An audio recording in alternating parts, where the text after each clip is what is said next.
Los habitantes de Escotusa se despertaron en otra mañana lluviosa y con niebla. El clima inclemente era inusual para esta época del año en Tesalia. La ágora local estaba desierta, el mercado y las tiendas cerradas, ya que la mayoría de los residentes optaron por quedarse en sus hogares. El único elemento en el anfiteatro vacío era un grupo de niños locales corriendo por el escenario, con espadas de madera en sus manos, plumas en sus sombreros, todos imitando a su héroe legendario, Alejandro Magno. Pero su juego se vio interrumpido por temblores que sacudieron toda la ciudad. Los temblores pronto se convirtieron en un estruendo, ya que al este, los ejércitos de Filipo de Macedonia y Flaminino se dirigían hacia Escotusa, donde tenían la intención de librar la batalla de Cinocéfalos para poner fin a la Segunda Guerra Macedónica. Aproximadamente un siglo antes de la batalla de Cinocéfalos, Macedonia, bajo el joven rey Alejandro Magno, conquistó todo el imperio persa en solo unos años, vengándose de sus encuentros previos en el continente griego. Pero, después de todos esos logros, Alejandro murió en el 323 a.C. a los 32 años. Después del colapso del imperio macedonio, comenzaron una serie de conflictos entre los generales de Alejandro Magno por el control de su vasto imperio tras la muerte del rey. Los generales establecieron dinastías griegas locales en Grecia, Egipto, Persia y Asia Menor que se convirtieron en rivales entre sí. Alejandro logró algo que nadie antes que él hizo. Además de destruir el imperio persa y llegar hasta la India, a través de sus conquistas, la cultura griega, el idioma, la arquitectura, la filosofía y la moral se difundieron por Oriente Medio y Asia Central. Alejandro mismo aprendió los valores de la filosofía griega de Aristóteles. Aristóteles fue discípulo de Platón, y Platón a su vez fue discípulo de Sócrates. Estas personalidades fueron la base de la cultura griega y inspirarán a Roma en los próximos siglos. La civilización griega fue una de las más influyentes en la antigüedad, especialmente en toda la cuenca del Mediterráneo, ya que los griegos tenían muchas colonias en las costas durante siglos, incluida la península itálica, donde los griegos entraron en contacto directo con los primeros romanos que cada vez estaban más influenciados por la cultura helenística, especialmente después de su futura incursión en Grecia. A pesar de que en el año 300 a.C., Roma seguía siendo una potencia regional en Italia, después de 50 años, surgiría un nuevo poder en Europa. La República Romana controlaba casi toda la península itálica y se convirtió en rival de Cartago, a la que derrotaron en la Primera Guerra Púnica. La competencia estratégica no resuelta entre Roma y Cartago llevó al estallido de la Segunda Guerra Púnica en el 218 a.C. El emblemático Aníbal, quien consideraba a Alejandro de Macedonia el mejor general de todos los tiempos, logró llevar a cabo una tremenda campaña en Italia derrotando a los romanos en múltiples batallas después de cruzar los Alpes con sus elefantes del norte de África. Una de esas batallas fue en Canas en el 216 a.C. Después de esa batalla, el rey Filipo V de Macedonia prometió su apoyo a Aníbal, iniciando así la Primera Guerra Macedónica contra Roma en el 215 a.C. 4 años después, Roma había contenido la amenaza de Macedonia al aliarse con la Liga Etolia, una coalición antimacedónica de ciudades-estado griegas. En el 205 a.C., la Primera Guerra Macedónica terminó con una paz negociada. Un año después, murió el rey Ptolomeo IV Filopator de Egipto. Filipo V de Macedonia y Antíoco III el Grande del Imperio Seleucida decidieron trabajar juntos y aprovechar la debilidad del reino ptolemaico, firmando un pacto secreto que definía esferas de interés y otorgaba a cada gobernante nuevas tierras. El rey macedonio tenía ideas expansionistas y amenazaba no solo los dominios ptolemaicos, sino también otros territorios que formaban parte de los reinos vecinos. En el 201 a.C., Filipo lanzó una campaña en Asia Menor, asediando la ciudad ptolemaica de Samos y capturando Mileto. Su éxito en la toma de otras ciudades preocupó a la ciudad de Rodas y al rey Átalo I de Pérgamo. A medida que crecían las tensiones en la zona y se consideraba a Macedonia como una amenaza real, el reino de Pérgamo y el estado de Rodas enviaron una solicitud al creciente poder de Roma, que acababa de salir victorioso de la Segunda Guerra Púnica contra Cartago. Pero, las recientes ideas y acciones de Filipo en Tracia y Asia Menor no amenazaban los intereses romanos en la zona.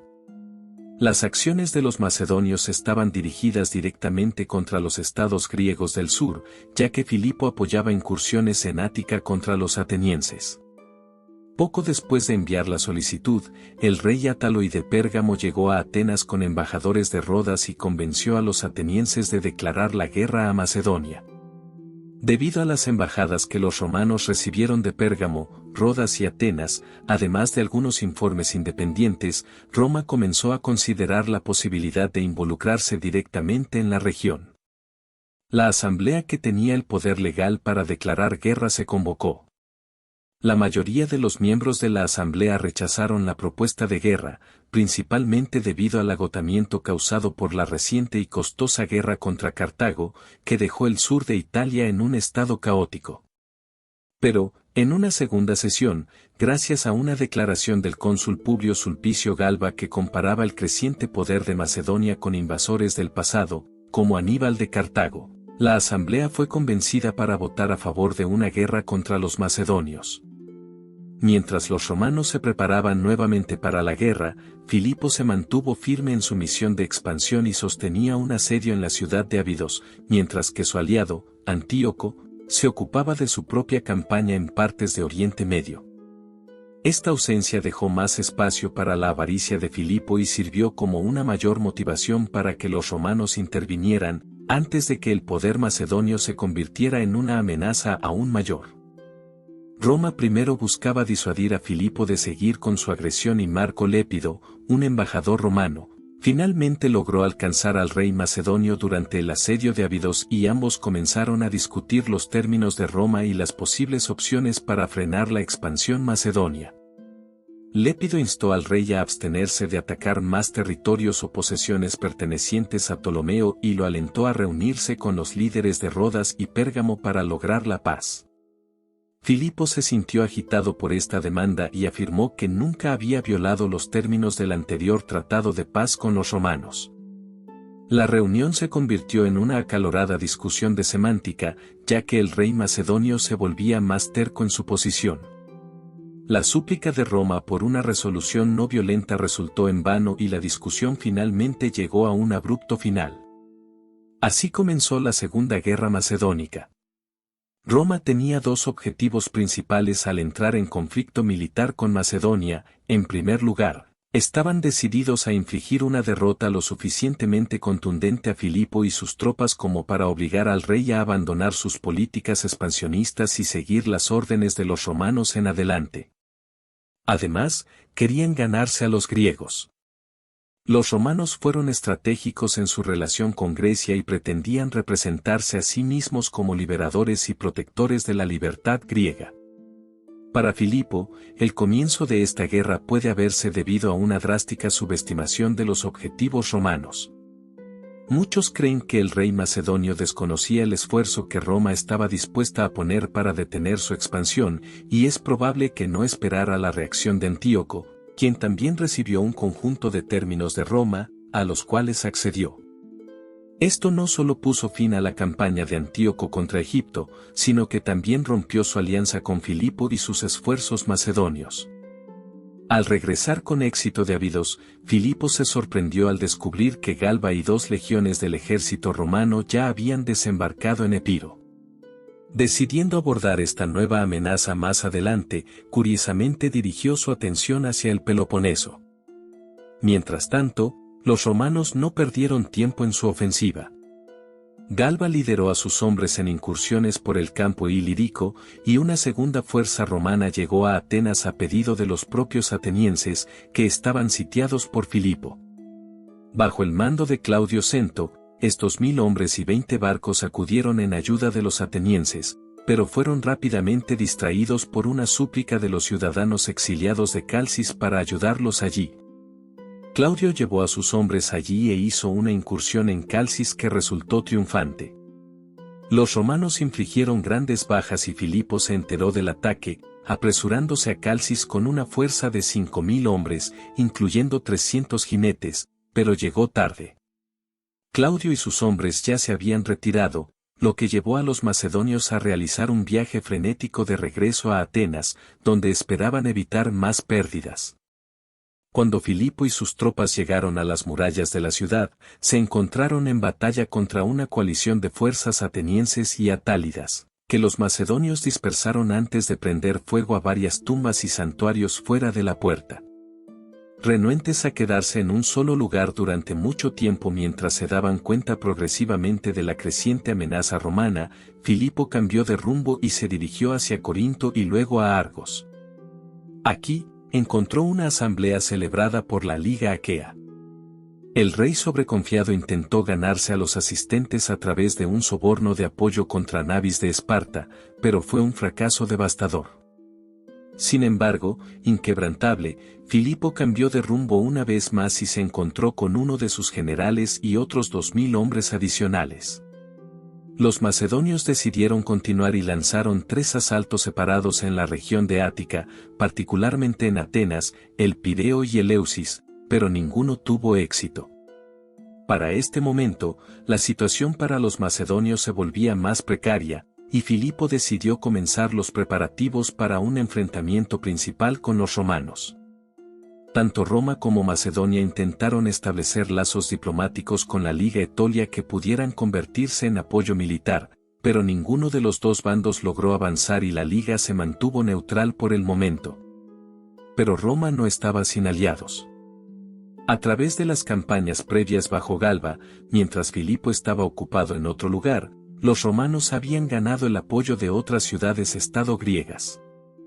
A medida que el invierno llegaba a su fin, Filipo retiró sus tropas del norte y llevó su fuerza completa de 20.000 hombres y 4.000 jinetes al oeste, a una colina cerca del campamento romano. Villius Tapulus, quien anteriormente había reemplazado a Galba durante los avances romanos anteriores, ahora fue reemplazado por un cónsul romano sumamente inteligente y bien equipado.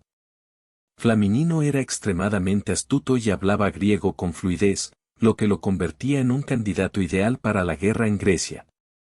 También era un negociador estratégico y exigió rápidamente reunirse con el rey de Macedonia, cara a cara. Los hombres y sus asesores se acercaron entre sí a lo largo del río Aous y comenzaron las negociaciones. Filipo buscó rápidamente un compromiso con los romanos, ya que no tenía intención de retroceder a pesar del creciente peligro. El general romano, sin embargo, tenía su propio plan, no había un objetivo real en la mente de Filipo, y estaba predeciblemente disgustado por estos términos propuestos, por lo que terminó abruptamente las conversaciones. Ambos hombres regresaron a sus ejércitos y el general romano fue rápido en dar su siguiente paso. Envió una parte de sus hombres para entablar combate con las tropas macedonias en su campamento, y luego ordenó al segundo grupo, de aproximadamente 4.300 soldados, que tomaran un camino alrededor de las montañas, fuera de la vista de los macedonios. Filipo y sus hombres estaban peligrosamente ocupados con el primer grupo de atacantes romanos, no fue hasta que los romanos lo siguieron poco después. Para ese momento, algunos antiguos aliados de Macedonia o poderes neutrales vecinos se habían comprometido con los romanos, mientras que otros se negaron a apoyar a ninguno de los dos bandos. Flaminino pronto llegó a Tesalia y lanzó un rápido ataque, mientras que sus aliados de Etolia y Atamania lanzaron sus propios asaltos desde el sur y el oeste. Esta nueva campaña no fue un completo fracaso, pero tampoco una victoria, y Flaminino pronto quedó atrapado en el conflicto en Atrax, lo que permitió a Roma ganar más apoyo en la región. Mientras Roma buscaba un mayor apoyo, Filipo se vio obligado a considerar una nueva estrategia. ¿Era una paz negociada o una batalla final?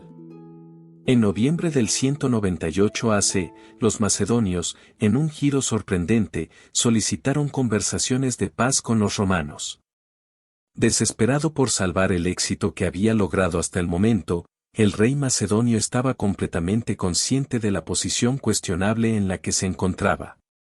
El general romano aceptó negociar una vez más, Posiblemente porque su tiempo como cónsul estaba llegando a su fin y deseaba consolidar su legado.